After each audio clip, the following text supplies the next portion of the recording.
Hello, Radhe Radhe. आप सभी का एक बार फिर से स्वागत है। आज मैं लेकर आई हूँ आपके लिए मोहिनी एकादशी के बारे में जानकारी। तो चलिए शुरू करते हैं। आपको जैसे कि पता ही है कि महीने में जो एकादशी है वो 2 एकादशी आती हैं। और इस बार मई महीने की जो दूसरी एकादशी है वो है मोहिनी एकादशी, जो जिसकी तिथि 18 तारीख से शुरू होगी और 19 को समाप्त होगी। हिंदू धर्म में एकादशी का बहुत अधिक धार्मिक महत्व है। इस दिन सभी भक्त भगवान विष्णु जी की पूजा अर्चना करते हैं। वैशाख मास के शुक्ल पक्ष के एकादशी जो दूसरी एकादशी है वो है मोहिनी एकादशी।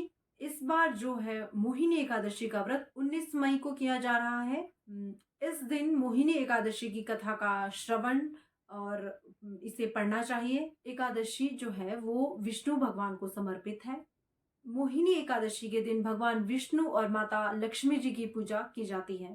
धार्मिक मान्यता है कि मोहिनी एकादशी के दिन भगवान विष्णु और लक्ष्मी जी का पूजन करने से सभी भी पाप नष्ट हो जाते हैं। पंचांग के अनुसार वैशाख मास के शुक्ल पक्ष की मोहिनी एकादशी का आरंभ 18 मई 2024 को 11:23 से आरंभ हो रहा है और इसका समापन 19 मई 2024 को दोपहर 1:50 पर होगा। इस तरह से मोहिनी एकादशी का व्रत जो है वो 19 मई को किया जा रहा है। तो आइए मोहिनी एकादशी की कथा का भी हम श्रवण कर लेते हैं। भगवान कृष्ण बोले, हे धर्मपुत्र, वैशाख मास के शुक्ल पक्ष की एकादशी का नाम मोहिनी है। इसका महात्म्य मर्यादा पुरुषोत्तम राम ने वशिष्ठ जी से पूछा था। वशिष्ठ जी ने कहा था, सरस्वती नदी के तट पर भद्रावती नामक की एक नगरी है जिसमें विद्यमान राजा राज्य करता है। उनके राज्य में धनपाल नाम का व्यक्ति निवास करता था जो कि बहुत ही धर्मात्मा था। उनके 5 पुत्र थे। उनमें से जो सबसे छोटा बेटा था वह बड़ा ही पापी था। वह धन की बर्बादी, बुरे कर्म, जुआ खेलना, मद्यपान आदि ये सभी किया करता था, जिससे परेशान होकर धनपाल जी ने उसे अपने घर से निकाल दिया था। घर से निकलकर उसने आभूषणों को बेचकर कुछ समय ऐसे ही व्यतीत किया और वह इधर उधर जंगल में भटकने लगा।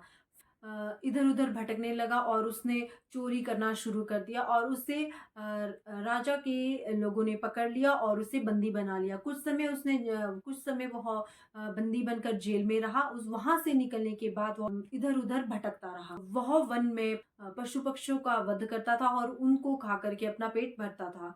एक दिन वह भूखा प्यासा कौंडिल्य मुनि के आश्रम में पहुंचा। तभी महर्षि गंगा स्नान करके आ रहे थे। वह तुरंत ही महर्षि के पास गया और हाथ जोड़कर उनसे विनती करने लगा और उनसे अपनी इन सभी दुविधा का उपाय पूछा। इन सभी कर्मों से उसे छुटकारा दिलाने का कोई उपाय उन्हें बतलाएं।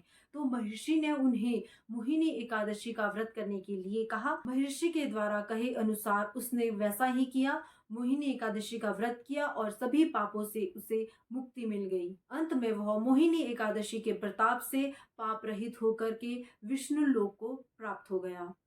इस एकादशी का महात्म्य सुनने मात्र से गोदान का फल प्राप्त होता है और सभी पाप नष्ट हो जाते हैं। तो ये हमारी मोहिनी एकादशी जी की कथा थी। आपको कैसी लगी आप जरूर कमेंट बॉक्स में मुझे बता सकते हो। और आपको अगर मेरी वीडियोस पसंद आ रही हैं तो आप मुझे मेरी वीडियोस को शेयर ज़रूर करें, जिससे ये सभी लोगों को इन्फॉर्मेशन प्राप्त हो सके एकादशी की, और आप सभी भी एकादशी का व्रत पूर्ण विधि विधान के अनुसार करने की कोशिश करें, क्योंकि एकादशी का व्रत बहुत ही फलदायी माना जाता है। धन्यवाद। राधे राधे।